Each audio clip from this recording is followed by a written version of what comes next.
Hey, Maria.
Arlo.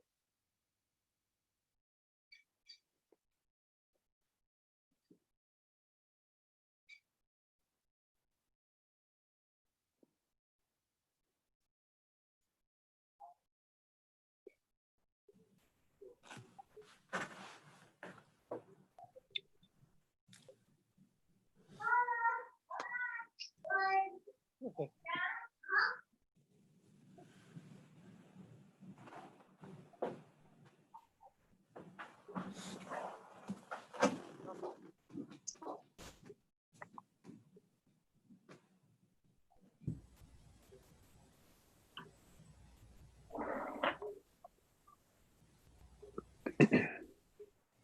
What's up, Mike?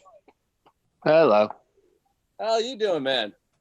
I'm okay. How about you all? Good, good. You growing it back a little? Didn't you shave it off before? Or is that still the same?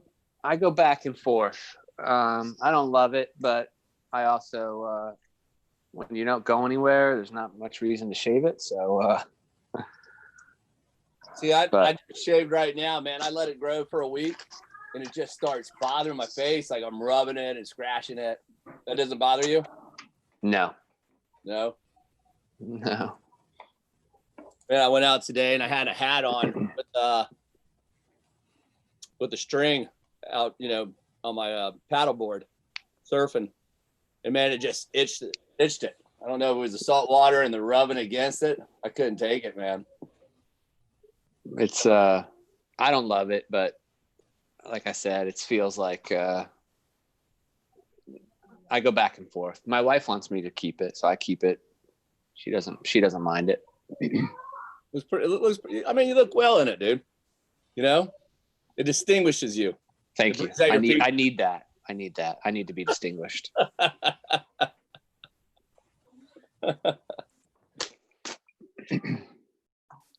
Hey, Dale. What's up, guys? Another day in paradise. Amen to that.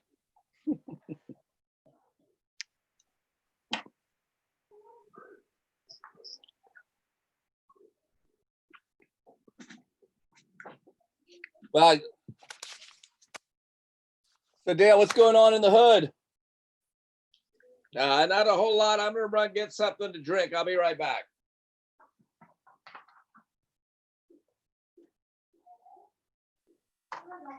Hey, Sharon, Yes. am I supposed to keep my video on, or do I have the option of turning it off? You may turn your video off if you so Well, choose. Yeah, your name will I show up. appreciate that option. Okay. I won't go anywhere, but I'm not going to say that I won't be eating. And Yeah, I mean, that no, you doesn't can really mute. always- You could turn the video off and mute. That's perfectly polite Zoom etiquette. Thank you. Boy, that just cut the hourly rate in half.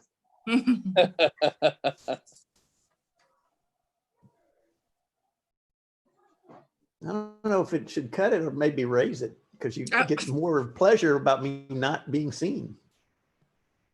My parents always said it's better to be Seen and not not heard heard. and not seen. Yeah, seen and not heard, but if you have a choice, neither is also an option.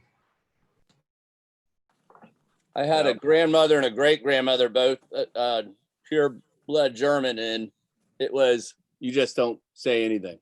You're just you're just to be seen. Yeah, I was never real good at that either. So I got a whole lot of seen and not heards growing up.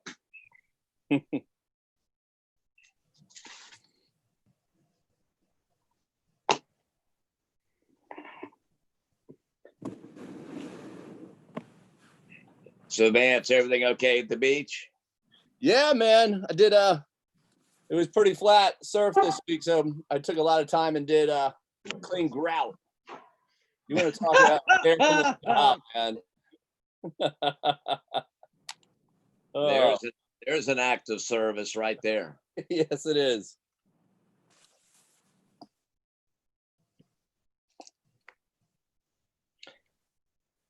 Now, for those of you that weren't aware, I had the Eatonville mayor, Eddie Cole's daughter, had passed away a couple of weekends ago from complications from breast cancer, and quite a lady. And so I went and did the very large funeral at First Baptist Orlando.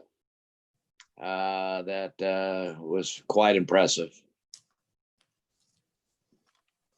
That always tells you what kind of person you were in life when at your funeral, how many people show up. Well, I was stunned. I'm guessing there were hundreds of people there, and everybody's, was wearing face mask and seated at least 3 seats apart. So I'm sure the crowd looked a lot bigger than it really was, but there were hundreds of people. I did not realize I'd met her a couple of times, but she was quite a lady. People loved her. Hey, Dale, looks like we got everybody. I see Mike Thomas down the bottom. Hey, guys. Okay, we can hear, I can hear him. So we're recording and it's already live on YouTube. So whenever you want to. Okay. It's on you. All right. Thank you, guys. All right. Everybody ready to go? Sure. All right. Good evening to the City of Maitland City Council meeting for July 13th, 2020. The meeting has now been called to order. Now, please note that this meeting is being held through video and audio conferencing technology.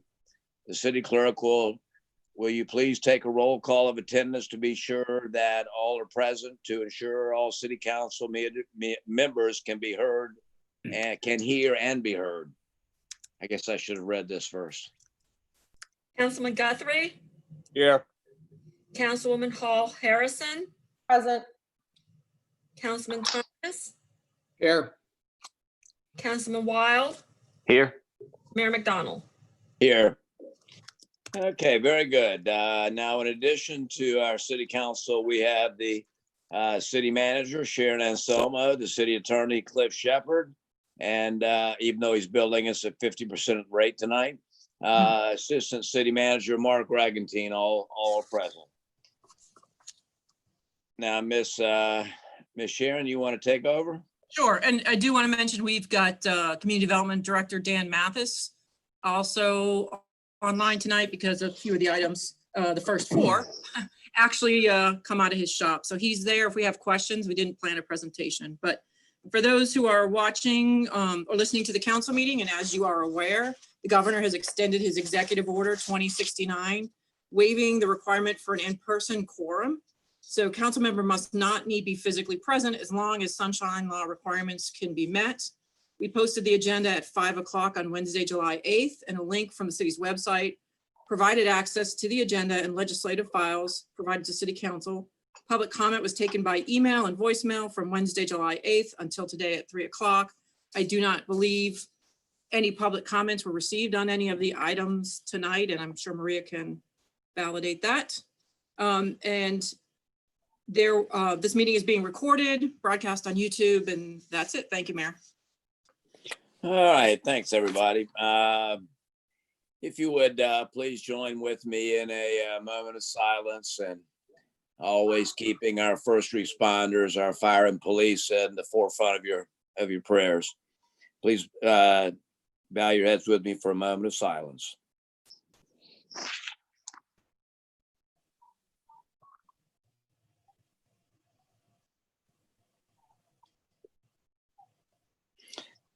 All right, thank you very much. Mr. Robert, do we have a Pledge of Allegiance coming our way?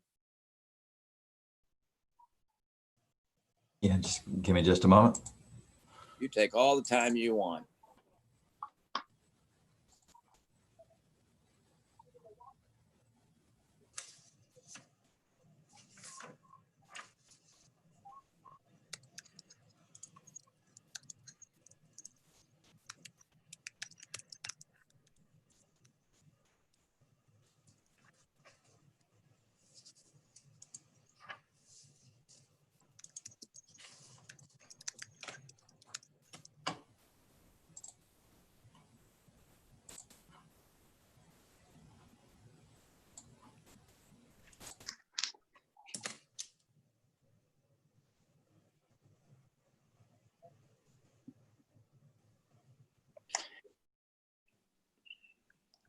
You want me to lead?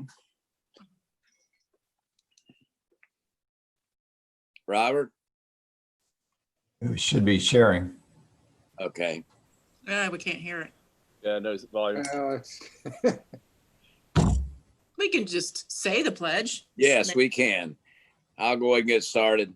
I pledge allegiance to the flag, Flag, United States of United America, States of America. to the republic for which it stands, And one one nation, nation, under God, indivisible, indivisible, with with liberty and liberty and justice for all. justice for all. Thanks, We are not in everybody. real I time. don't think that worked as well, but it was pretty good.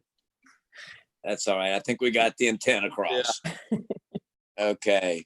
I wanted to take this opportunity real quick before we dive into the agenda to get some feel from you folks about the relative merits of meeting and virtually at a city council, or in terms of meeting in person at a city council. We're obviously, as Sharon had pointed out earlier, the governor's executive order is going to continue through the end of July, and I think it's not unreasonable to expect that it could conceivably be extended again. But I wanted to touch, to reach out to you folks to see what your thoughts are about that. We can spent a good bit of time today checking to see what other municipalities were doing, and there is both county and municipalities that are meeting both virtually and in person. You guys have any thoughts in that regard? well, I'll start off. Right now, Florida it seems to be ground zero for this bug, and who knows, what 2 weeks or a month will do. But I've got a family here, and I've got no desire to expose them to anything. And I also have a friend high up in the healthcare system who's kind of gives me the peek from what they're seeing from inside, and it's right now it's not a pretty picture. So until that changes, I'm not real comfortable with going in and breathing droplets. So unless there was some very compelling need to do so. It's kind of a strange bug. I mean, most of the time it's completely harmless to most people, but it takes a very wrong turn with people, and there's sometimes there's no rhyme or reason to it. So I just don't feel, unless there's a compelling need to go out and risk getting exposed to this. My wife's also a school teacher, so well, I also have to think about that, because she might be having to go in a classroom. That's kind of my thoughts. If this thing just dives in the next couple weeks, next month, and transmissions are way down and we're back to where we were a month ago, that's a different story. But the current situation, which is all I can evaluate, is today. I think this was a good call to do this on a Zoom. In 2 weeks, I guess my thought is I'll just play it by ear, and if y'all feel like you want to meet in person and I don't feel comfortable with that, I'll just Zoom in or whatever. If at the time the governor's order is still in effect, that we can vote from afar. So that's my thought. All right, thanks, Mike. Here's mine, if I could share it, is when we started meeting, summer hadn't really kicked in yet. And it seems like when summer kicked in, we had 4th of July, we had Memorial Day weekend, and that just started the onset of the numbers climbing. I think, once, August gets through, I hope everybody goes back to their normal routine, the beach, and, going out on the boats, and the big crowds aren't so prevalent anymore. So I think it would be good to revisit this in, say, another month and say, all right, where are we with the numbers? Because I'm not I like the Zoom, but I'm not a fan of it. I'd rather meet in person and really have that one-on-one with everybody. But right now, with the numbers the way they are, I would say this is the best use to meet. And being at the beach in Volusia, I can tell you right now, Volusia doesn't have any mask requirements. Went into a fish store today to get some seafood. Nobody had a mask on. Publix, half the people do. Nobody at any of the restaurants do.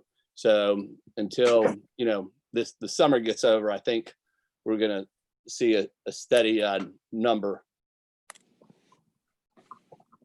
Does that answer? All right, anybody else have any thoughts? I don't want to predict anything, so I'm not going to predict what's going to happen. So I think I think it would be a wait and see, but I do think there is benefit to the in-person, especially for when we have something that would read or we would like public input. I think the public input is hard to get on this setting. So I think that not only would it matter as to kind of where things stand from current state of the county and local health issues, is also what's on the agenda. And so I think that on items that we would want to have community input on, I think we should try to have at least an in-person component that people could show up to if they wanted to. That doesn't mean that we should, obviously, we definitely should have an option for people on the council who want to attend virtually.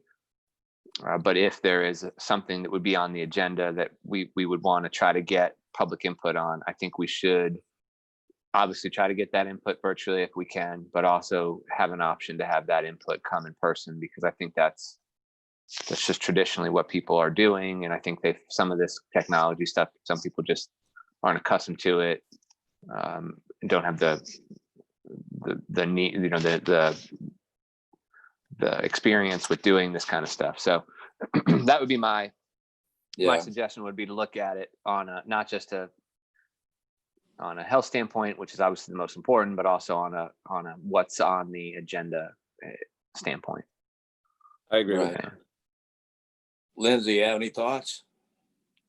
I think it's important for us to address in person the issues that are pressing to the public.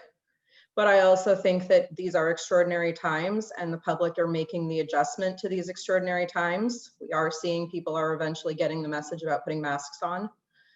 I think that we have an opportunity here to reach out to more of the public using this forum. And actually, in terms of the way that we administer ourselves under sunshine laws, this is the most perfect scenario for being in 100% compliance with sunshine. So yes, obviously in-person meetings are something that are very important because they are collegial and we are used to them and we have done them for a very long time. But I think there's a certain value to embracing the technology and realizing that what we have in front of us is also a tool. I am not in a hurry to go back to doing in-person meetings as long as the governor extends the order to continue to allow us to do the meetings virtually. This governor hasn't seemed to felt the need to intervene in much else in terms of public health and safety, but he has intervened to protect government workers in this regards. And I think that if that opportunity is there, we should avail ourselves of it because we have sensitive and health sensitive people within our government. We need to consider that when we go into a council chambers as a group, we are a vector and we are adding a group of people together who are not spending time together on a regular basis. We could be creating a vector situation for our city manager and her staff. And until this passes, I think that the most responsible thing for all of us to do is to stay home. When we go out in public is to wear our masks and for all of us to listen to the instructions that were being given by the governor and the people who are in leadership. And one of the instructions is you may have meetings virtually as long as the executive order remains. And I don't see any reason for us to jump back into in-person meetings when we're in the middle of a health crisis. So taking it week by week with Mike, I agree. If suddenly in 2 weeks we see that the numbers are precipitously dropping and we're back to where we were at the beginning of June before they started climbing again, I think we could reconsider it. But at the moment, there's no way I'm even leaving my house. All right. I think you all are pretty much aware that, again, my personal preference would always be to be able to meet in person. But this is not a function of doing necessarily what I personally prefer, but what works well from a governance standpoint for the community. I did have opportunity to learn today more specifically that there are a variety of local municipalities that have never not been meeting in person, whether it's Altamont, Kissimmee, Oviedo, Apopka, Ocoee, have not done any Zoom meetings. So it was interesting to kind of get some input because I had asked that question of a group of, Tri-County Board of Directors today. So I guess what throws me a bit is what's the criteria for when it becomes okay to meet in person again. And I'm hoping that we can agree that we might find ourselves being more effective in person than we would virtually in terms of public access to be able to hear us, see us, and interact with us than where we are now. So I wanted to ask you folks this question and get some input from you guys because these are decisions that I'll need to make, on an ongoing basis at every meeting. So I wanted to kind of get a feel for what y'all thought about it. I wish, of course, that I could call and talk to every one of you about it, but of course, I'm old school enough to want to be able to look across the table or look down the dais at you and get a feel for how meetings are going. But that's helpful for me. I appreciate it. Anybody else want to add anything in that regard? Well, when Mike brought up the technical aspect and people not understanding it, I found that I had my video shut off. So I would fall into that category. And as Sharon will tell you, it's always an adventure getting me on Zoom. I understand. Wearing a mask on Zoom meetings. Of course, I'm sure y'all all have to do various Zoom meetings. I seem to live on Zoom. And Mayor Demings and I gave each other a little bit of grief last week about me wearing a mask on a Zoom meeting. And I just thought I was doing a humanitarian thing to spare him from having to see my face or the fact that I hadn't shaved in a while. Well, they think it might spread through aerosol, but they're not to digital spreading yet. Yeah, so yeah. Hopefully. You know, I know the mutations are apparently happening, but So this could digitalize and go. yeah. That'd be a good sci-fi movie. But anyway.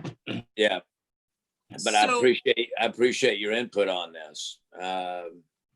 So for the next 2 weeks, Dale, are we gonna stay with Zoom and see where the numbers go? Because we have a budget workshop, which is like a next Monday, and then the following Monday is a regular council meeting. Or you want, and obviously for the topic. Those are great questions, and particularly during budget times where it's, again, in person, it's very easy to be able to look at the screen and see what we're seeing and make some adjustments to some of those things. And we'll be seeing presentations, I presume, from, A&H and the library and so forth along the way as well, which I would presume that those presentations could be made virtually as well. So, but I wanted to get y'all's input on this. Again, understanding that my own personal preference is that whenever we possibly can, I'd love to be able to get together in person. I do expect that Governor DeSantis will, at the end of July, will extend it again. I think that's a reasonable expectation. So while we have the choice, I don't get a chance to talk to you guys about this as much as I might like. So getting your feeling about that is important to me and helping to determine whether we do in-person meetings or Zoom meetings. All righty. Yeah, I think whatever you decide, I think we can have options here too. I mean, if you decide to have an in-person meeting for whatever purpose, then we should definitely have an option for those who don't want to, come in. And I think that there should be no issue attached to that. Whatever the decision is. I mean, the one thing I've learned, I don't have any idea about anything these days. So I certainly don't know what the right answer to. Well, no, I don't know what the right answer to any of this is. So whatever anybody, anybody's response to this is, I think I completely, I get it. And I understand everybody's approach to it, or a lot of approaches to it. There's some approaches, obviously, but anyway. So I completely understand everybody's point here. And I think we just gotta do our best, and whatever that is, we keep going, and hopefully we make it to hopefully this is in the rearview mirror at some point. Well, and that, and again, and I agree. Thanks, Mike. I agree. I'm not sure there's a right or a wrong answer here. And my first allegiance obviously is to do what works best, for the governance of the city. I don't know what criteria by which we measure such things. So it's interesting input, and I appreciate y'all chatting with me about it. Without assuming there's not anything else we want to share about that, Miss Maria, you want to read the title of our first public hearing? Sure, thank you. An ordinance of the City of Maitland, Florida, amending Chapter 21-10 RS4 Single Family Residential District of the Code of Ordinances by amending the permissible business hours of operations in the RS4 Single Family Residential District, providing for codification, providing for conflict, providing for severability, and providing for effective date. All right, Miss Sharon. Yeah, so this is the public hearing for a change to the RS4 zoning, which was established in 1983 to recognize the transition of the properties along Maitland Avenue from single family to non-residential uses. And January, a property owner came forward to council asking to have the hours of operations changed. Council said, go ahead and go forward. It's gone through the process of DRC and P&Z, and you've had your first reading. So tonight would be the public hearing, and Maria can confirm I haven't received any public input. I don't believe the clerk has either. Correct. There were no public comments received on this item. Yeah, I didn't have anybody reach out to me about it either, so. Okay. Everybody kind of follow what this is about and why? I'm good. I get it. I'm ready for a motion. All right. Then the chair would certainly smile upon that person that would be ready for a motion. I'll make the motion to adopt the proposed ordinance amending section, am I reading the right one here? I just want to make sure I do 2110 RS4 residential single family district, specifically amending the hours of operation for business and professional office uses along Maitland Avenue. That's a mouthful. I'm looking for a second. Second. And we have a second. Any further questions or comments? Hearing none, Miss Maria, if you would. Thank you. Councilwoman Hall Harrison, Aye. Councilman Thomas, Aye. Councilman Wild, Aye. Councilman Guthrie, Aye. Mayor McDonald. Aye. All right, very good. Thank you very much, everybody. Miss Maria, while you're on a roll, you want to read the title? Sure, thank you. An ordinance of the City of Maitland, Florida, amending the official zoning map of the City of Maitland by amending the zoning district boundaries and changing the zoning map classification of the western portion of city-owned property on Sibilia Parkway North from DMZD to RS2 Residential District, repealing all conflicting ordinances and providing a severability clause and providing for an effective date. And public input was provided on this one. Okay, Miss Sharon. Yeah, so this is actually a city-owned property. It is the regional stormwater pond, which currently has a split zoning. This action would eliminate the split zoning. It would all be currently zoned it would be zoned RS2 into the future, but its land use designation is public parks city property. And so it remains public parks city property. It just clears up the split zoning situation. Very good. For those of us who are around in those days, this is long overdue. Anybody have any questions or comments? No, I'll go ahead and make the motion. I make a motion to adopt the proposed ordinance amending the zoning map for petition number 2020-04 AZ. I'll second. We have a motion and a second. Any further questions or comments?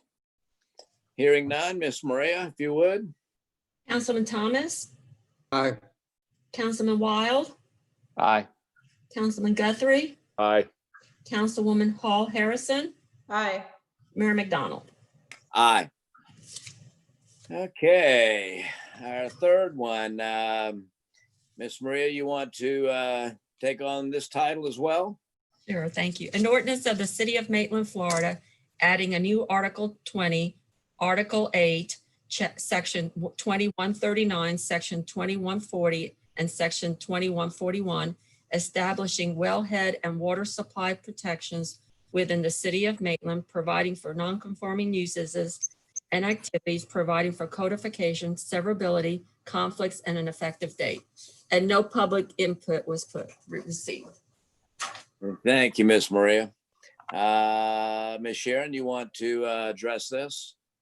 Absolutely. So this is the public hearing for the Wellfield Protection Ordinance. This comes right out of policies in our 2035 comp plan, which is consistent with Florida Administrative Code and St. John's Water Management District in order to protect our existing and future water supply sources. So this will define what things can't be done around the wellhead protection area. All right, very good. Anybody have any questions of Ms. Sharon? This one's similarly straightforward. All right, hearing none, motion be in order. I move to adopt the proposed ordinance amending Chapter 20, Water, Sewer, Sewage Disposal, Article 8, Wellfield Protection. I love it when you get in the hang of this stuff. All right, we got to have a motion. Looking for a second. Second. All right, we have a motion and a second. Any further questions or comments? Hearing none, Miss Maria?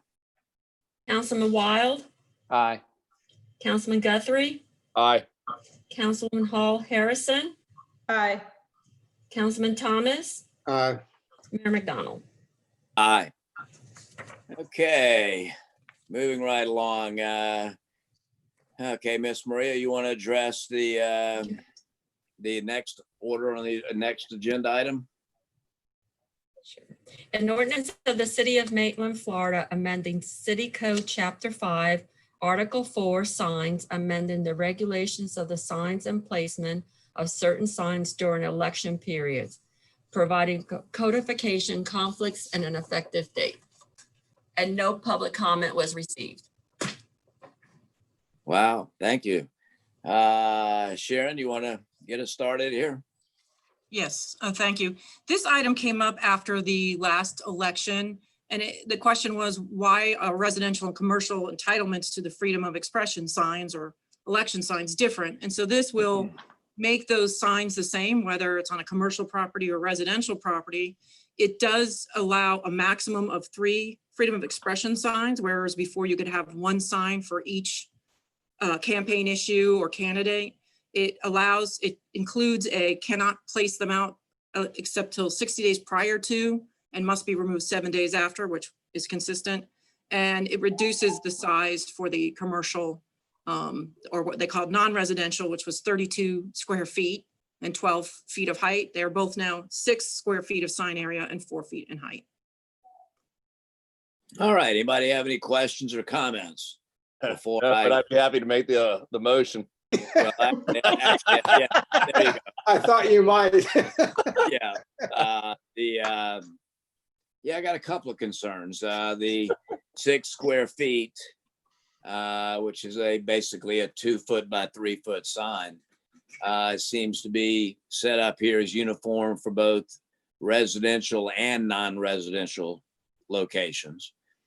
And I don't know that that's too large at all for non-residential locations or commercial locations, but 6 square feet is for the normal 18 by 24 inch, sign that we might not routinely see in our subdivisions in our single family areas. 6 square feet's too big. Now I've spoken to Mr. Mathis a little bit earlier, and he might want to address this, Dan, if you can, why the difference in size that we would consider, because I think our neighborhoods might see 3 6 square foot signs, in Mark's front yard as being a little intrusive. How many square feet is the existing or the pre? I think it says it right here. What was that, Dale? 18 by 20? Well, in real life, Mike, campaign signs that we've all used. Okay, Right. But are roughly 18 by 24. Okay. So roughly 3 square feet. Is that about right? Somebody Andy, do it for me real quick. Residential. Yeah, the current ordinance right now allows for 6 square feet in residential areas. So all we were doing is making that consistent with the commercial. We were bringing that to the same standard that commercial did. No, I understand. That's Dan and I spoke about it earlier, and I was just wondering if there was, and not that we would expect to see that. If that's been our sign code for quite some time, in general, in residential areas, people have not abused that. I just wonder if at any given point in time with a free expression sign, if we're allowing these things to get pretty large in somebody's front yard, side yard, whatever it might be. So we're talking double the area. Yes. Yeah, I kind of share that same concern, and I also share it as far as campaign financing. So if I'm bankrolled by some big rollers and I can throw out a bunch of 6 foot square foot signs and the other guy can't quite afford that. And so this would be 60 days before the election, and we could sort of have 6 foot square signs lining our, I share the mayor's concern on that. Just for I- clarification, currently you can have an unlimited number of those signs for every single issue. Right. I mean, you're actually limiting from unlimited down to 3.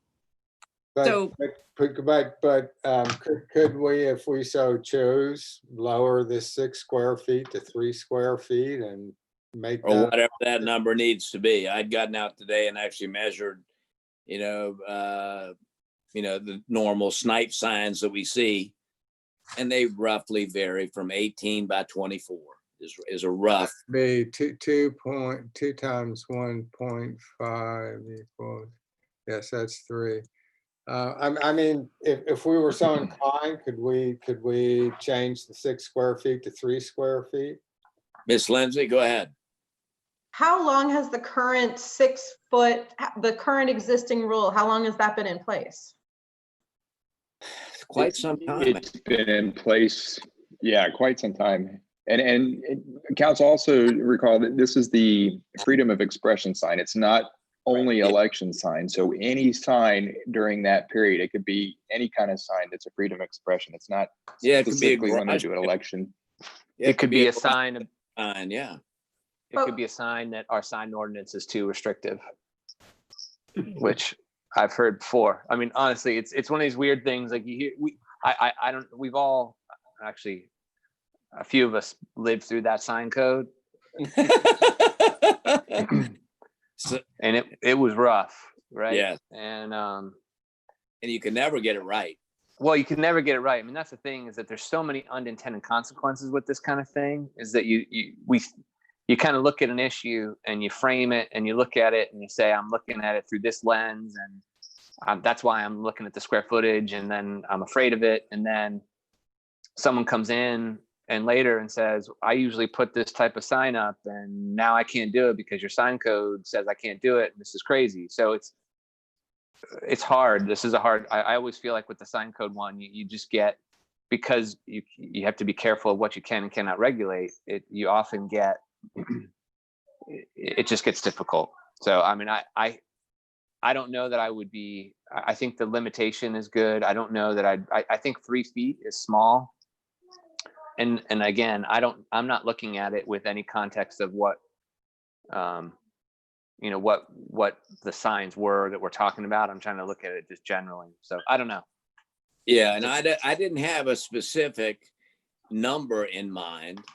I just thought that 6 square feet that could be sitting in front of Lindsay's house or anybody's house is large. But it's 6 square feet. Yes, which it might be So 3 2 feet by 2 3. feet. But if I'm right on this, it can only come 4 feet off the ground. So that means you'd have to have your stake and then the sign. And so it Right, could only it's come really- 4 feet, so the sign couldn't be. Well, Yeah. I have a Karen Dental sign in my yard. I'll go take a picture of it. No, I actually measured Karen's sign today because I got one in my front yard. And it was 18.5 by 24. I also measured my old sign panels from 2015 and they were dead on 18 by 24. Okay, so that is, if you're driving down a residential street, that sign is more than big enough to see. So you can see the sign if you want to see it. You can read the sign. So is that sign too small if you put it on 1792? I don't know. That's a great question. it seems like it's a reasonable size for residential areas. And whereas if you doubled that size, I guess historically people have kept to these size signs because of expenses and whatever, but so I don't know.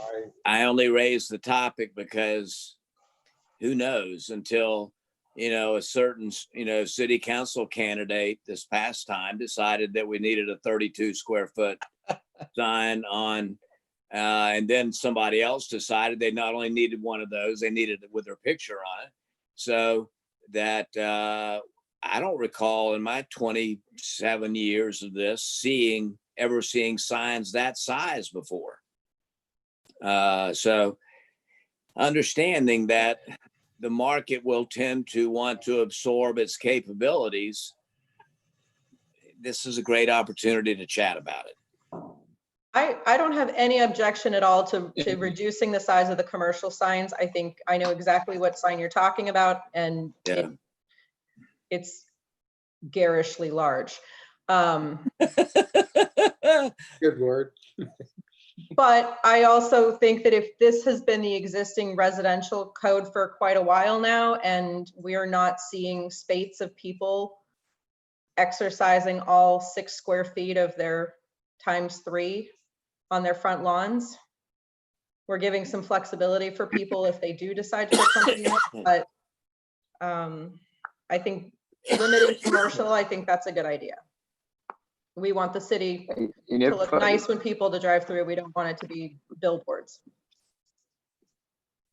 I don't disagree at all. I again, and I agree with you, Lindsay. I don't have any issues with the 2x3 or a 6 square footer on a non-residential property. It's that 6 square footer sitting in front of my house, which will make take garish to an whole new level. So I guess my question is, are we going to make it tough on any of our residents that they want to do something else in, election sign or, for sale signs? Yeah, something to that. I mean, do we stop them for a happy birthday sign if somebody wants to make a nice big happy birthday sign or anything that wants to? That's a great question. We've all seen, I think in recent times, those, individual signs stuck in the ground that totally end up saying happy birthday Vance, in their front yard, which I think is pretty cool. Now, each of those individual letters isn't going to be more than 6 square feet.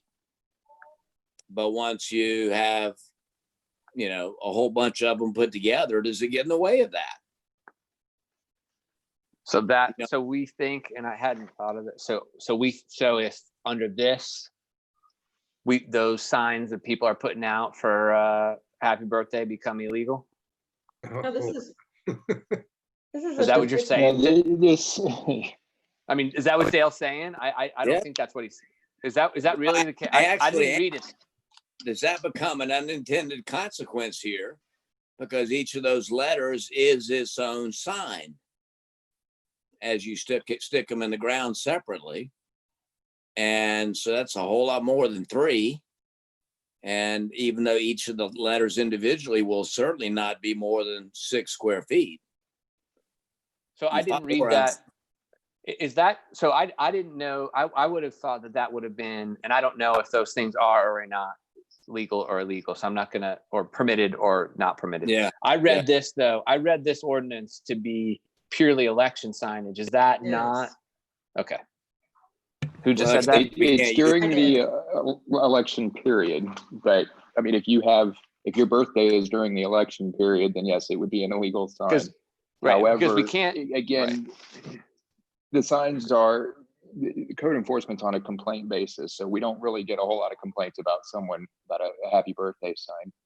Okay, And so but to clarify, the 6 square feet, it was based on the existing ordinance and the fact that, yes, in residential, you still have some residentials on some higher speed roads like Horatio. And so when you have a higher speed roads, the bigger sign is helpful to be able to read it at the elevated Right. speeds. Hey, Dan, So- I have a question.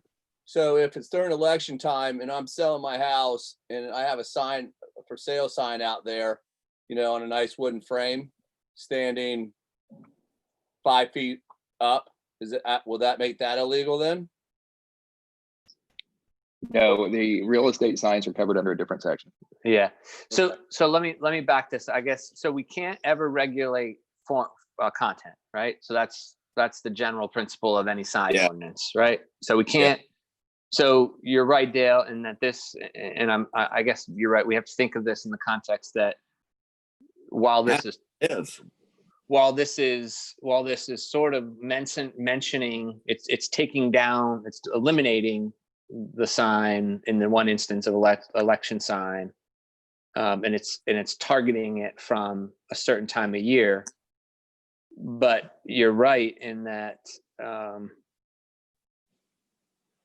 yeah, I don't even want to, I mean, like I said, this starts to, you start to Yeah. open up the Pandora's box. You're in my head is about to get, headache is about to begin if we even start this conversation. Yeah. I That's mean, where I'm worried about this, Mike. well, but I'm not, so it's weird. I'm kind of the other way. I mean, I think the dimensions of this are, I'm not too excited about 6 feet. To me, 6 feet is, those are not big signs in many ways. I mean, a 2x3 sign is not a big sign, I don't think. But I get it.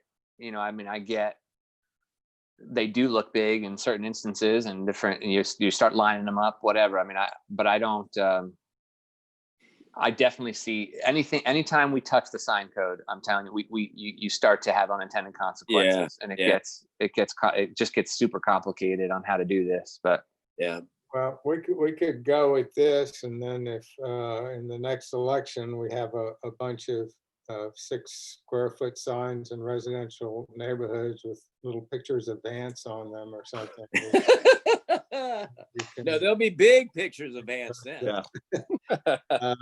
They could almost be life-size pictures of me, you know, and still be under 6, you know, for a guy that only dreamed of 6 feet. Right now, 6 feet is allowed, and Yeah. should have known that. And so we're not really changing that.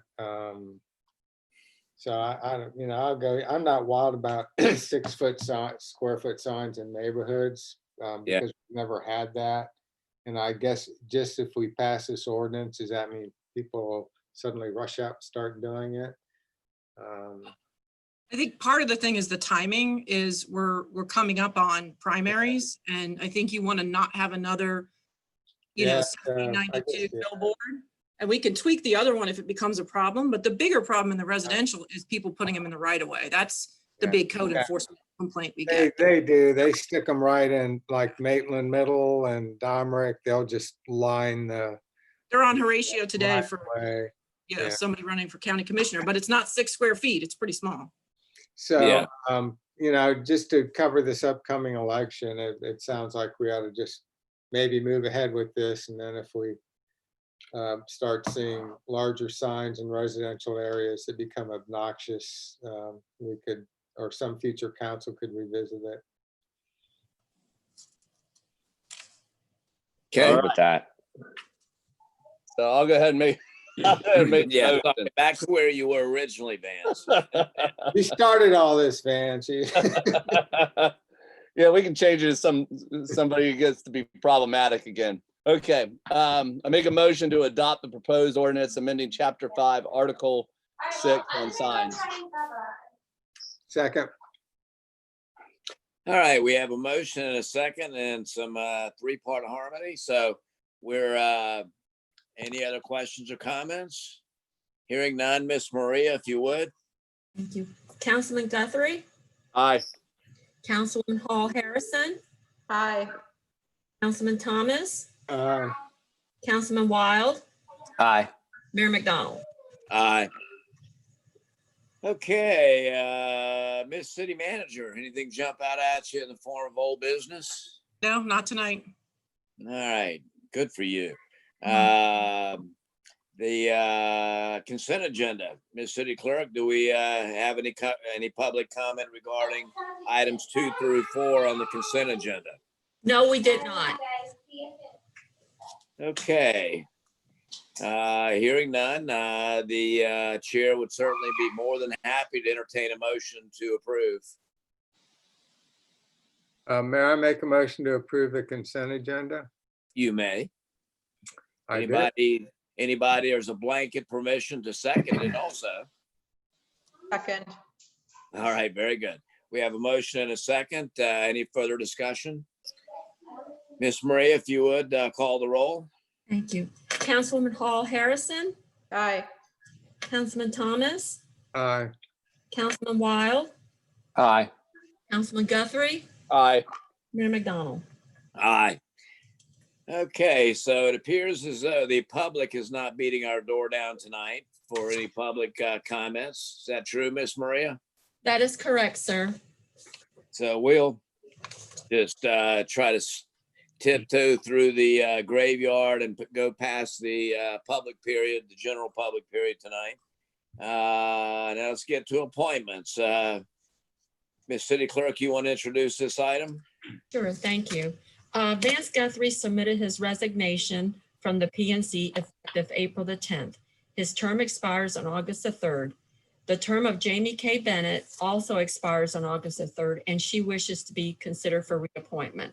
The following applicant reflect this board as their first choice: Jamie K. Bennett, Glenn Jaffe, David Longinger, Charles, Larry Schnapper, Matthew Sloan. Second choice, Irene Stouffer, Isaac Tilton. Third, Wendy Evans. The council is requested to make 2 appointments to the P&Z effective August the 3rd, each for a 3-year term.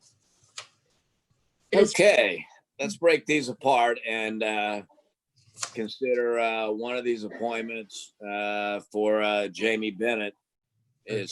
I'll make that motion. Second. We have a motion and a second. Any, let's do a first, second, and third. So we got a First. first, second. Second. That's Third. done. All right, very good. Now let's consider Vance's old seat, which he did a resignation on a 32 square foot piece of plywood. So, but the good news was he didn't put his picture on it. So,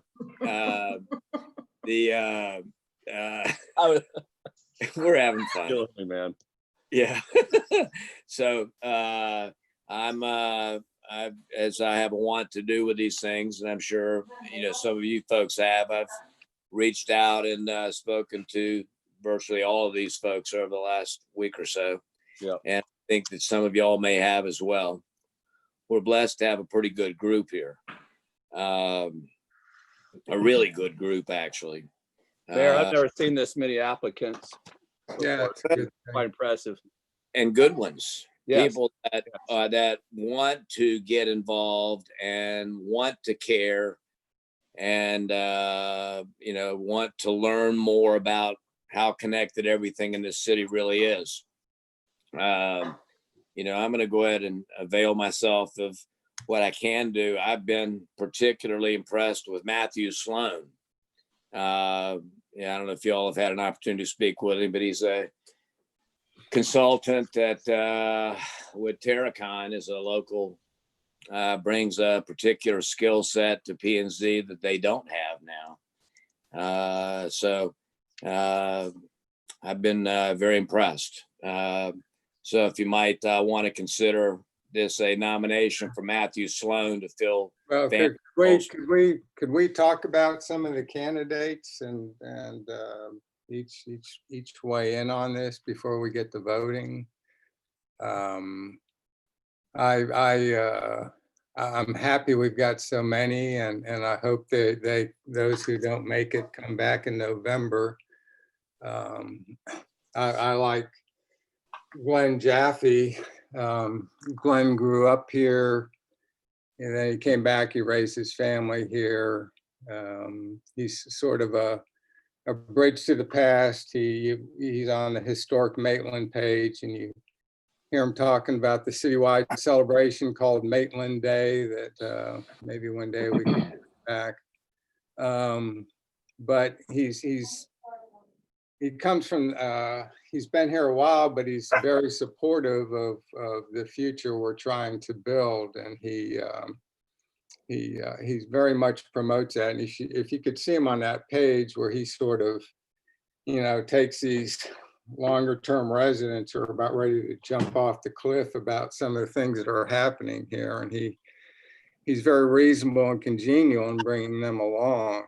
And he's very much knows this area. So, and he's, like I said, he's a very reasonable guy and good to get along with. And I think he would be a good addition to any board. So I also would like us to consider Glenn, and I'm sure there might be some other people, other folks like, so I'll leave it at that. I'll say I know we don't have to do this, I don't think, for these appointments, but I think we all got the emails from some of the candidates, and I had a conversation. The only one who reached out to me via phone was Glenn Jaffe, and I spoke to him. It was a good conversation. And I know we got some emails as well, but I just always bring up the conversations that I've had, but that's the only one that I spoke to on the phone about this. Glenn's the only one who reached out to me at all. So maybe because of my lack of P&Z inside knowledge, but he did reach out a couple of times. He's we talked about he's got a passionate vision as well for the things he thinks that we can do to really create and nurture a really great walkable downtown. And I think that's a really important vision. So I agree. I like you, Mayor. I reached out to everybody and talked to them, and it was quite impressive. I mean, I talked to Glenn, I talked to, David, which I was impressed with him. I think, sorry. I think there was four good candidates here, Matthew Sloan, of course, even Charles Nix. That was a good conversation I had with him. Yeah. So it's a good group. It really is. So, yeah, and I think, okay, I kind of agree. Everybody brings something to the table. I did like your choice, Matt Sloan, but I also did like the younger vision of David Lodginger. So there's a lot out there. All right, very good. And I'm trying to avoid, again, I'm blessed and cursed to have gone back many years with the city, and Glenn Jaffe is as nice a guy as you'll ever want to run into. Glenn is a smart guy, is a local, commercial realtor. I believe that I'm not sure that Glenn can be objective in his view, sitting on P&Z. But I like the guy. There's nothing not to like about the guy.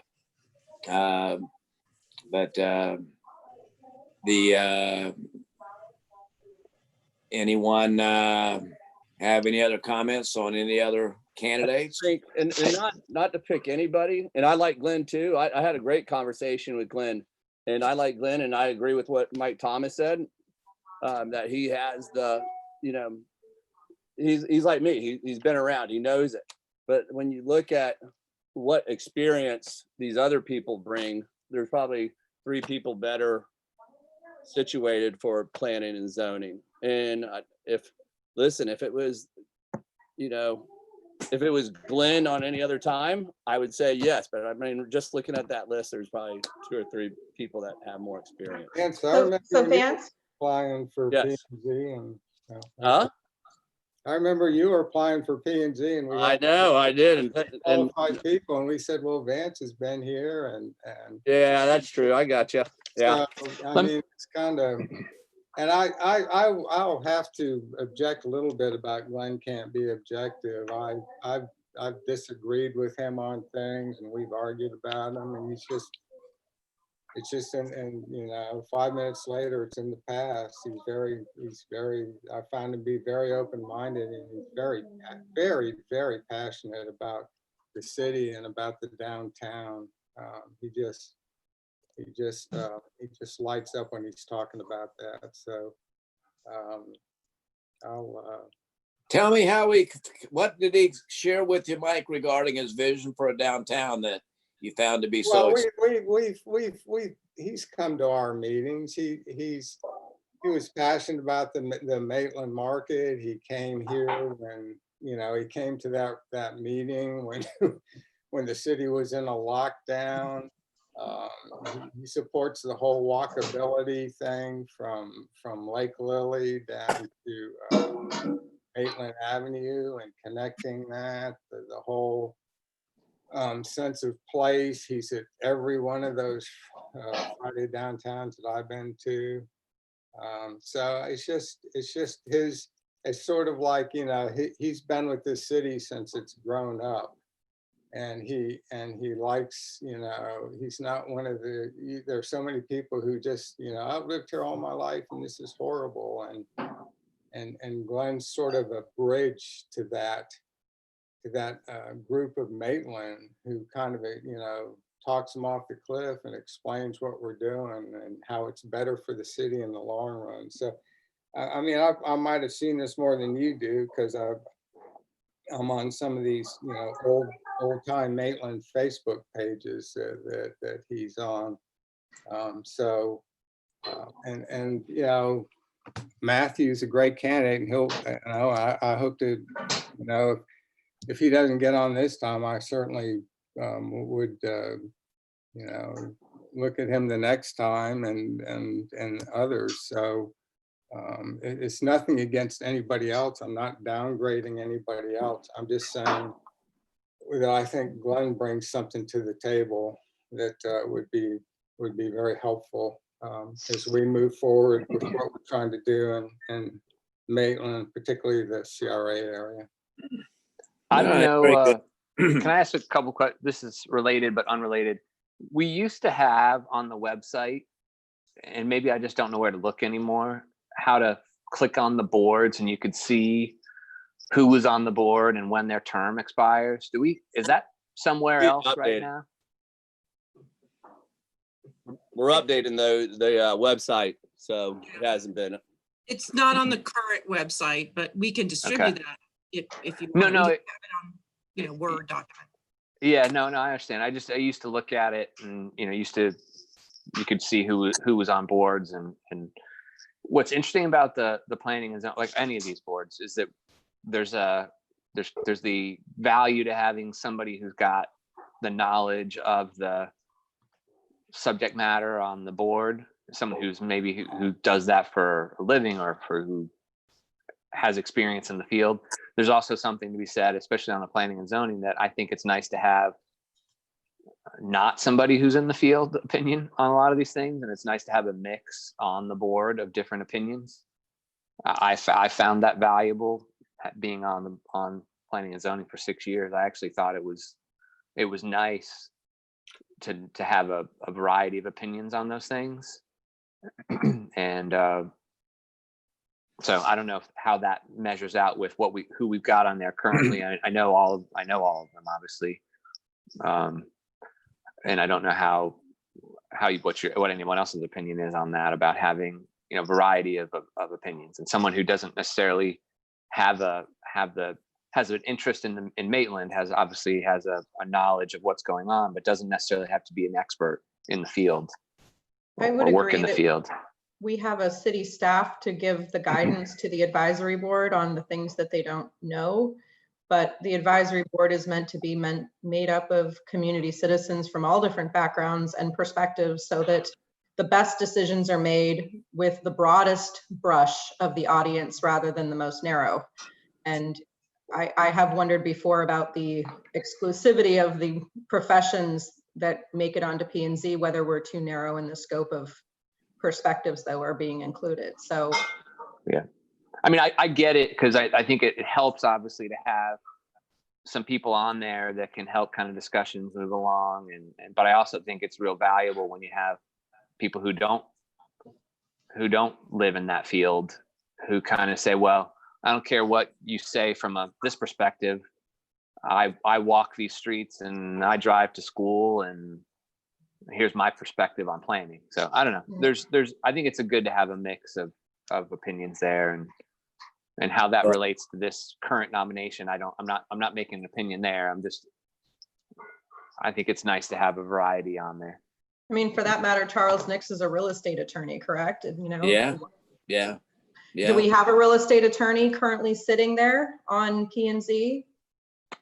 No, we have a lot of real estate knowledge there up there, though. We have transportation, we have a realtor, we have an architect, we have. We do have a lot of technical experience up there right now. We used to have too many attorneys up there. We need to get rid of. All the lawyers. Yeah, exactly. Well, and I'm trying to find some delicate way to do this. Again, there is no nicer guy in my experience and all the years here in Maitland than Glenn Jaffe. Easy to like. Glenn's got and has had for the last 15 plus years his own vested interest for what he might like to accomplish, and has had a variety of things that come into play with whether it's a boat, a marina out in Lake Nina, or other considerations for wanting the city to participate in things that would benefit Glenn. I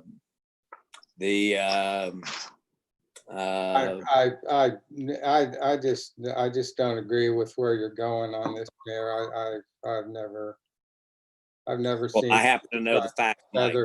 I've never seen Glenn, try to do anything underhanded or feather his nest. So anyway, I'll go ahead and nominate Glenn, and then if we doesn't pass, we can move on. Well, Denigrate one last- something that's not here. I just wanted to ask a question of Vance before we nominate, if that's okay, Mike. I'm not trying to cut you off. No, go ahead, Lynn. So Vance, putting you in a position of being able to choose your successor, what would you look for in the person since you got to talk to everybody on the list, who would you, or where would you lean towards? Because if you get that choice, just as a voice of who do you think would best represent? Then I'm back to where I was, because there's so many that are. I don't have an all-star. I think there's everybody. A lot of these are great, but it would be somebody who, talking to these people that really cared. I mean, one guy just, he wanted to move to Maitland for years. He finally, got married. He was financially able to. He loves Maitland. He wants to give back. So that's one. You have other people that have lived here 25, 30 years that want to give back to Maitland. So I think that's what it is. As long as they have heart in it and they're going to do the best for Maitland. And excuse me, we got some interference somewhere. We got some background noise I'm hearing. But it would definitely have to be, somebody that, and I think this is why it's good, like Dale's done and I've done, is to give these people a call. They haven't called you already, and talk to them, because you can get the real feel for them and what they're about. You can feel that energy from some of these people. And there was 3 or 4 candidates in here that I would say really have, a great heart for Maitland. So that's what I would look for in a candidate. Okay. You're on mute, Mike. Pardon? Mike, you're muted. I'm muted. I'm muted. I'm muted. I was the source of the background. I was the source of the background information. That's okay. Or noise. I'm just telling you, when you 8 months ago, when I put a desk in the middle of the house and no kids were here, it was brilliant. Putting a desk in the middle of the house when kids are running around is not brilliant. But I tell you what, Mike, I missed those sounds. So go ahead. Yeah, I know. I got plenty of them if you want to come over. So anyway, I was there when that Lake Nina boat issue came around. I don't remember it specifically, kind of what was the issues behind it or whatever. And I think, Dale, your wealth of knowledge sometimes is you've got so much experience there that, I think you often know more details that I don't know. And now we can't talk, so I don't know what we're talking about. And that's probably better. But my conversation with him was fine. It's hard to do this. It's always weird. You do these things. It's not personal, but you end up talking about these people individually. And it's a weird thing, because I get uncomfortable a little bit when they're not here. That's one of the things I hate about this, is that when we start talking about individuals and they're not present, it always makes me a little uncomfortable. But that's just me. I prefer to have these things where where you're not kind of feeling like, hey, they're not even here to say or talk about. Well, and I understand it. It's awkward. Yeah. And trust me when I tell you, Michael, I've been pulling punches during this entire discussion. So, I don't know what those punches are. That's the thing. I don't know what the context is. So it's hard for me this is just, go ahead. I mean, we're just sitting there smearing somebody in abstention. So, well, that's I hear you. That's why I'm trying to move this in a different direction, but we keep going back. Glenn's a good guy. He's got Maitland's interest at heart. I put his nomination in, and if he doesn't get the 3 votes, then we'll move on, rather than sit here and throw and so right. Anyway, I like Glenn Jaffe. I like Glenn too. It's hard for me to get when this becomes so issue-ish. So I don't. This is a tough one This is a really easy one for me. Glenn Jaffe reached out to me by phone. If future citizens want to be involved in boards, they can call me. So I'm supporting Glenn Jaffe as well. So that's a second. Glenn's the only one who called me. So, I mean, I don't know that it's hard to disagree with that. I don't know that that's the only basis for a vote, but I mean, and Dale, to compare him to. Well, I mean, I guess the question is, who do we put the onus on, right? And when did we start, from a context standpoint, not to drag this out, but when did we start the don't come, don't talk? When did we start that? Well, I can help with that, Sharon. You want to fill in the blanks on that, or I can. I had we used to do years ago, would have people come to in-person city council meetings and address the council when their applications were being considered. It was, I think I and others had referred to it as sort of a swimsuit competition, for people selling themselves to a council for their consideration. And while that had advantages to some and disadvantages to others, that practice was ended when I became mayor, or shortly before even, if I recall, that we quit doing that. Because it was difficult for us to be able to engage with any of those people when that do show up.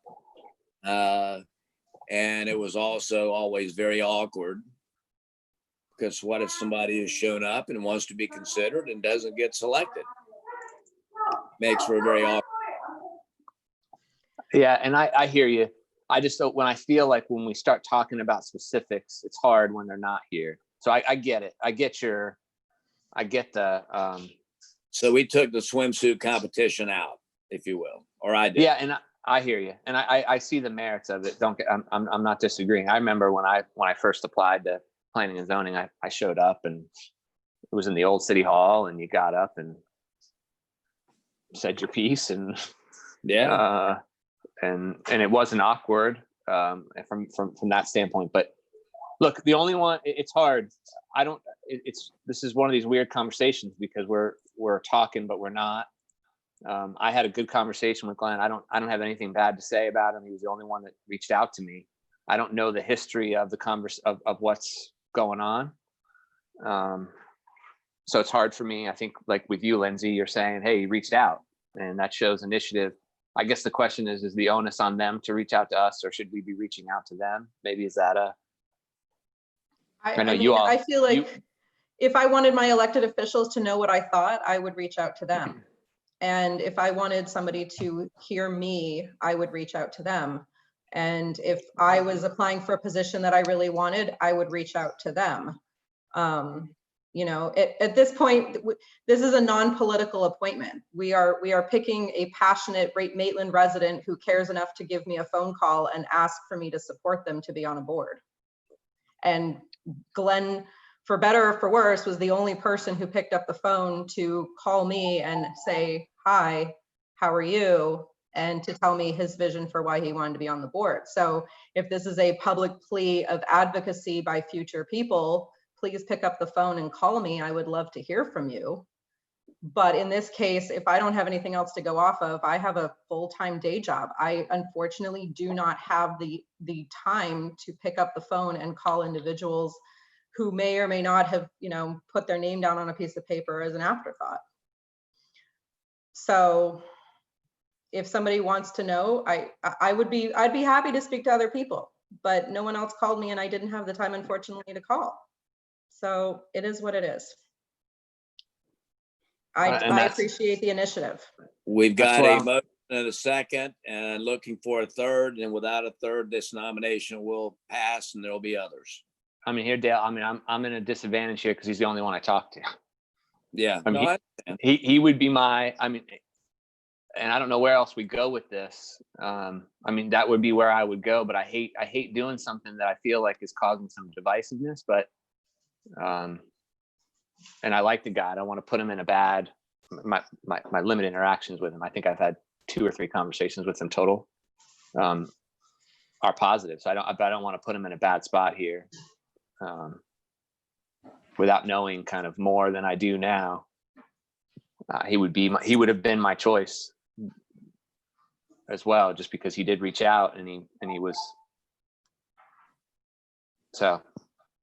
I guess my concern, I mean, somebody has put their name in and they've called, and then we have some innuendo and boy, he's done some shady things or whatever, and we don't have any proof of any of that, and based on just dragging that out, you know, you say, well, you can't do it or you can't vote for him. And I just don't understand that. You know,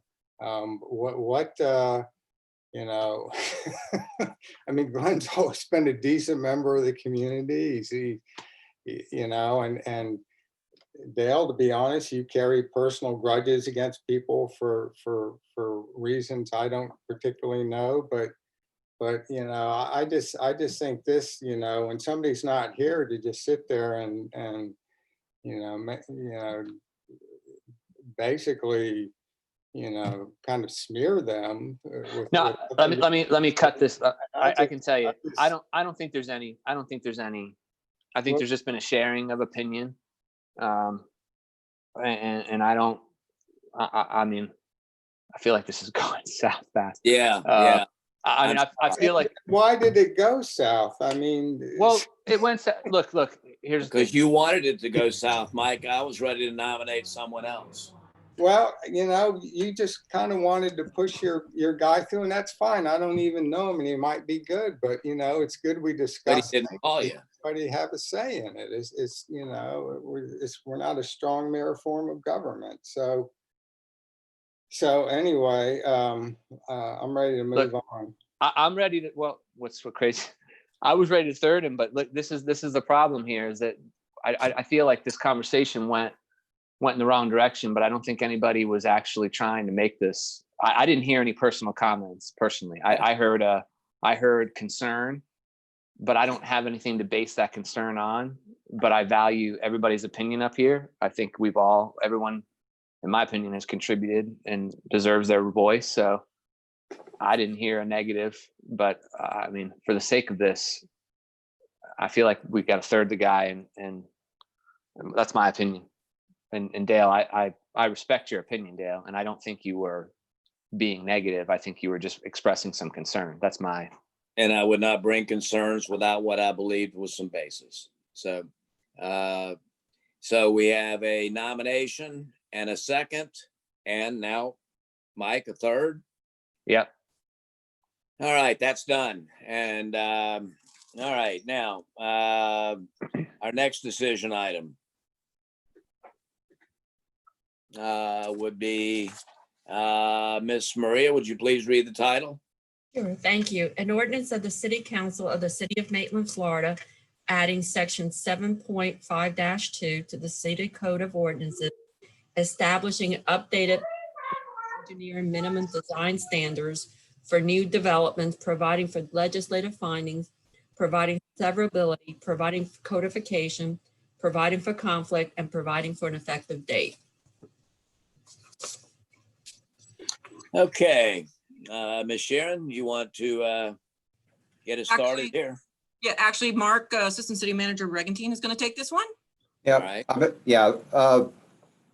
several months ago, when we started looking at the land development code, we found that for the update, we found that it was extremely detailed in what we were trying to accomplish in some sections, but we also found that there were some sections that were lacking. Specifically, as we were working with the Community Development and Public Works Department, we found that we didn't have any city-specific design standards to tell people how to actually build things in the city. So as we delved into it a little bit deeper, we found that over the last 20 years, we've been sort of using a modified version of Orange County standards, with the logic being that since Maitland happens to be in Orange County, we would use Orange County standards, but there were certain city-specific items that we liked in the city that Public Works liked in terms of how things were designed and constructed in terms of future maintenance. So a couple months ago, we endeavored to take a crack at developing our own design standards. So what you have before you tonight is at least the first bite at doing design standards for our roadway systems and our stormwater systems. As you'll notice when you took a look at it, there are some very minor standards for water and sewer. That's going to be the next step as we move forward to develop those water and sewer standards. But we wanted to get the stormwater and roadway standards on the table first. So as we move forward, we can apply those to new development as it comes through. So that's kind of where we're at. Fortunately, from a water and sewer standpoint, a lot of that is, as far as designs, is regulated through the Department of Environmental Protection. So we can still rely on that. But within the next couple of months, you'll be seeing water and sewer design standards come forward to augment this. So Well, that's great. That's about due. Anybody have any questions of Mark regarding this? Yeah, I got some questions. So Mark, I see on here that we quote the DEP, but then we also use St. John's. Why didn't we just go with one or the other? Because St. John's and DEP have a sort of division of responsibility. Sometimes you have to rely on St. John's rules, and sometimes you have to rely on DEP. So whichever rules apply to that specific standard is the rules that we have cited. Oh, okay.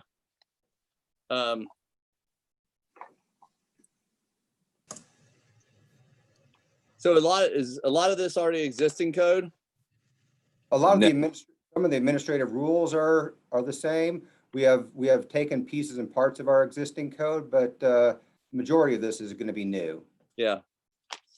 I saw something on the second page. I guess it says packet page 118. Oh, I'm sorry. Pack 119.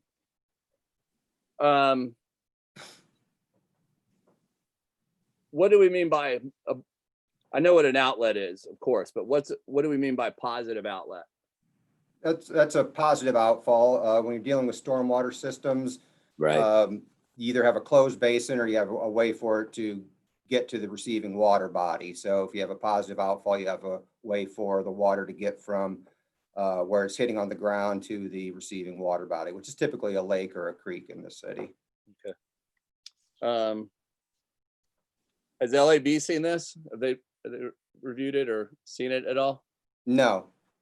I just know we have some, I know we got a pro on there, so it would have been good to had them This has look been, at this it. has been reviewed by our two of our consulting engineers, our city engineer and senior community development staff. Okay. The detention retention system with the 25-year with the 24-hour in the box on package page 119 is that currently what we have, or is that a little weaker than what we currently have? No, that's currently what we have. Okay. I'm asking these because I don't know. So Okay, no problem. Well, they're design standards that we just have never had. That Right. have been- And the Liz, I love- 25-year, 24-hour storm events is the St. John standard that Yeah. we've adopted in here. Oh, good. I saw that. I love that. And I love this whole thing. I read this. This is really, and believe it or not, I enjoyed reading this. I'm such a geek. My friend called me and they're into the lakes and stuff. And I said, I'm reading something you should read right now. You would really love it.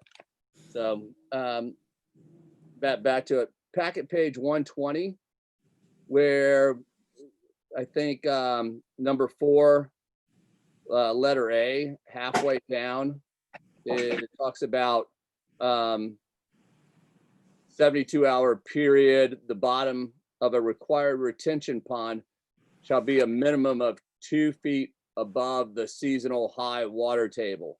So that's the normal high water elevation, right? Actually, that's the groundwater table. That's the seasonal high groundwater table, not a lake level. It's a groundwater level. Oh, okay. Okay, that answers my question then.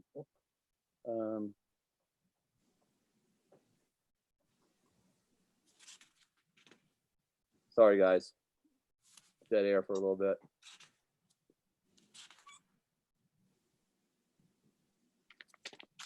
And let's see if I have anything else.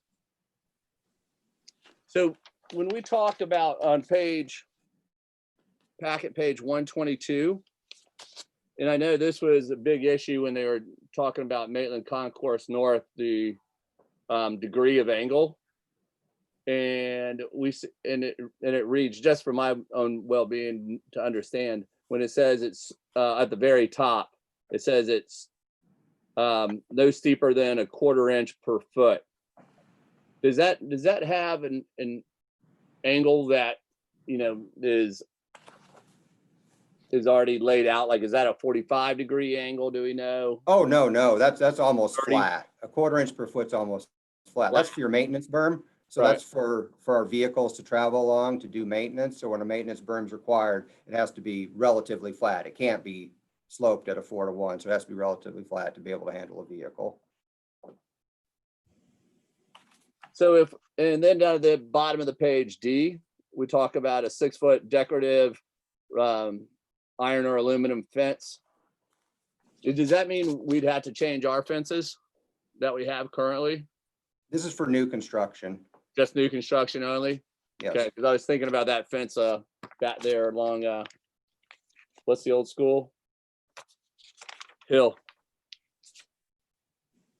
My last thing, just for my own personal interest, what's a Miami curb compared to just a standard curb? It's a flat curb. It's not a raised curb. If you have your typical curb that's about a 6-inch raised curb, that's like a type F curb. A Miami curb is basically a ribbon curb that has just a slight V to it, so it catches the water and sends it in the directions it needs to go. Nice. Listen, I love this, and that's all I have. So thank you very much for you and your staff going through the time to do this. It was a great, enjoyable read. It was our pleasure. Thank you.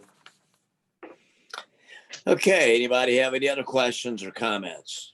I'll just say real quickly that it's remarkable when you go out in the chain of lakes to see the water clarity and the quality of the water. And in the middle of such a developed urban area, and you kind of wonder, how is that possible with all those nutrients being generated? And I guess it's the stormwater retention systems are working. And I never would have thought that 20 years ago. So something good is happening out there with these improvements we're putting in the stormwater system. Because you can see it in the water, and I'm on the water almost every day on my paddleboard. And I go out in Orlando lakes, and they're not near the quality our lakes are. So anyway, with that, I'll shut up. All right. There's no further discussion. A motion to be in order. There, I'll make a motion to move to introduce as ordinance to adopt public works and engineering minimum design standards and set the public hearing date to July 27th, 2020. Second. All right, we have a motion and a second. Any further questions or discussion? Hearing none, Miss Maria, if you would. Thank you. Councilman Thomas, Aye. Councilman Wild, Aye. Councilman Guthrie, Aye. Councilwoman Hall Harrison,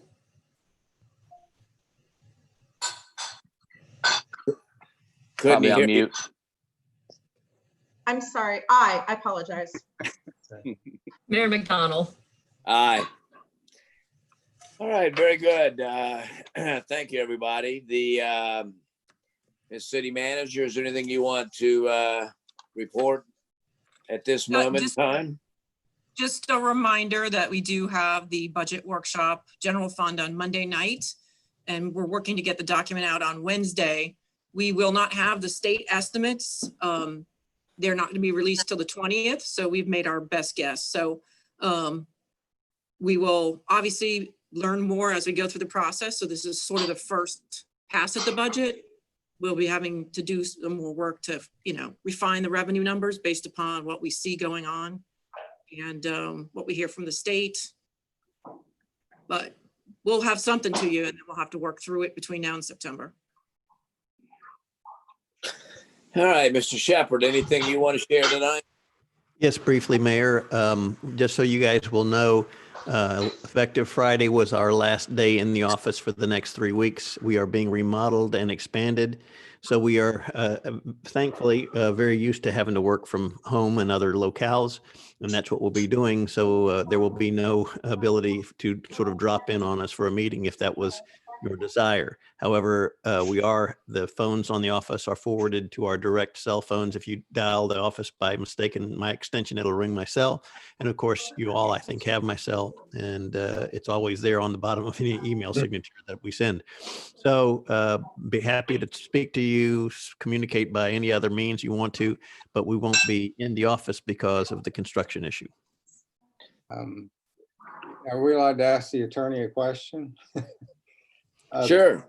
I was curious because of the letter from the Lowndes Law Firm about Peacock Ford, and if at the meeting we talked about that, I kind of asked if there was no legal issues involved, and then I would support that. And I know since that letter came out, and have you guys reevaluated that or looked at it, or we still solid? Or Well, Mr. Thomas, let me tell you this. We had a discussion about it today that included our insurance adjuster, and we have a strategy for addressing it. And I will be contacting each of you individual councilmen Yes. for that purpose.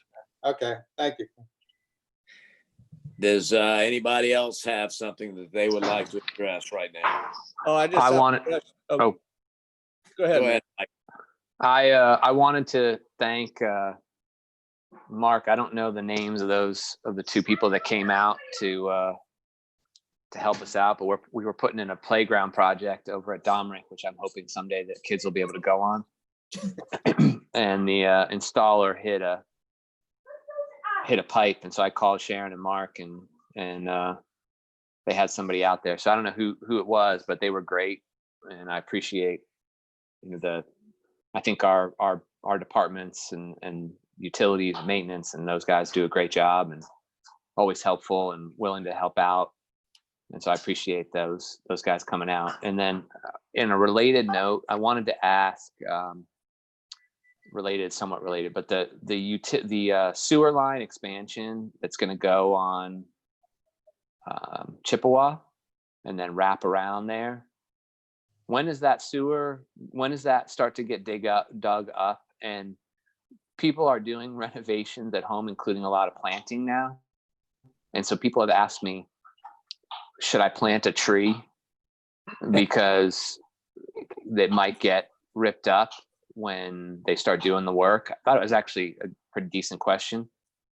Is there a way we can like put out like, hey, when you're doing stuff like that, and if you know you're going to get affected by some of this, because they know from experience that when they've had tree problems with their septic system, with their sewer system, with their septic system, and they're worried when they convert over to sewer, you know, they just want to make sure that they're not going to the trees aren't going to get torn up because that's where the lines are going to go or whatever. So didn't know if there was a resource for people before the work starts where they can go and or who they can talk to see where they should or shouldn't plant trees.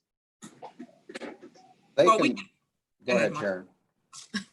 We can definitely, we have a webpage which does give Robert's contact information. So any questions like that, they can reach out or they can call Mark or I, it doesn't matter. Okay. We can get them in touch, but you know, I don't think you really want to plant anything in the right of way if you could help it, because we also do have plans for sidewalks at the same time. I think Chippewa might be one of them. Yeah. Mm-hmm. Yes. So, yeah. Oh, there's Robert. Yeah. Yeah, So it's maitlandutilities.com is the website, and we have a link to that website from our homepage of the city website. No, and I hate to always send people to you and Mark there, Sharon. I mean, that's so I try to, if there's a targeted resource, I would give them that information. But people, I've been walking more and more. I think we all have. No. Yeah, exactly. So, and now that Bev stops me often to ask me questions because, you know, she's out walking all the time too. But so I've been walking on that side of the neighborhood, and people have asked me like, hey, when's the work going to start? And what's going to be impacted? How far is the disruption into my yard going to go? Where are they going to start? Where are they going to put lines? And I know for individuals, that's really targeted information, obviously, because where the lines are going to come into their house is probably going to be. And right, also, I think they're hiring their own plumbers on that too, right? So the sewer lines go in the street; they're not going to go in the right of way. But you're talking about where they tap in. That's going to be a whole nother. And there are people on the corner who think, okay, you know, which connection point am I going to come off of? Am I going to come off of this street or that street when they're on the corner? So yeah. Well, Chippewa is in the second and third phases of that project. It's not in the first phase. So that the detail of planning on that specific street has not been done yet. Yeah. So anyway, it's just something that I think as these things start to get going, we're going to get more and more of those questions. And so I wasn't professing to say, have an answer. I'm just saying, if we could have the resource sort of available as these things start to go, where people can go or who they can call to have that information. Yeah, they can definitely. My phone number's out there on the websites and stuff. They could definitely call me. Again, trying not to, if there's a targeted resource instead of you being the go-to, but I get it. Sure. Man, do you have any thoughts? Yeah, I have, I guess, two questions. One was brought to me the other day. The Maitland Woods area, Maitland Grove. When are they looking at doing that repave to the roads? You're talking about the microsurfacing? Yes. I think the next couple weeks, Robert, is not. That's correct. It got pushed back a little bit because we're getting fit between other different projects, and weather kind of pushed it back a little bit.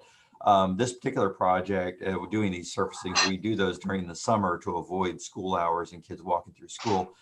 So we try to fit it in there, but we also have to deal with weather. But we are going to get a schedule from the contractor here this week, and I expect it to be within the next week or two. We'll get that started. We also have notices that'll go out to the particular homeowners in those areas that resurfacing happens, because they will be notified not to park their cars on the street, things like that.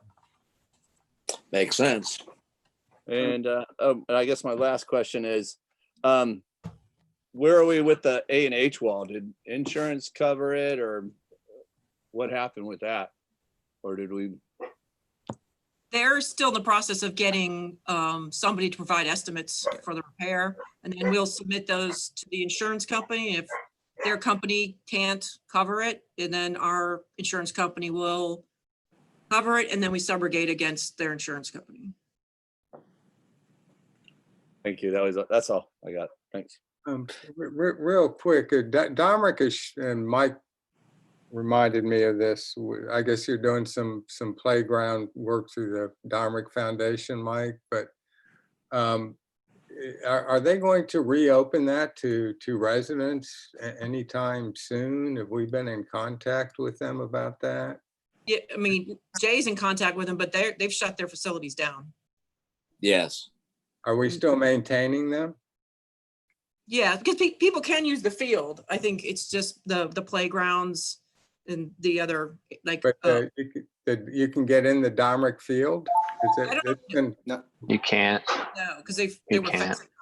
But do we maintain the field? Do we mow it? The On the- Dominic, A portion of it. Yeah, it's the portion that's being mowed is what we're Yeah. mowing. Orange County OCPS, I think they're going to actually mow it soon, but they don't mow it a lot over the summer. But I don't know how you could get in there. I mean, even if the side of the field, the problem is you can't separate it out. We've talked about this before. Yeah. There's no separation between the city side maintaining versus the OCPS side maintaining. It's all open down there. So it's not like on the other side where there's a more of a fence barrier and it's easier to control. Once you get into the ball field area, you're everywhere on that side of campus. So Yeah. it's harder to control. are we shut out of the Lake Sibylla field also? Have they locked that off? They can't lock that off. It's not completely fenced. Okay. All right, anybody else have anything that they want to address? If not, I do. I wanted to take the opportunity to point out how disappointing it was to be characterized, Mike, as the personal grudges that you feel like that I hold. I think many people will refer to that as experience. And so I take issue with that and wanted to point that out.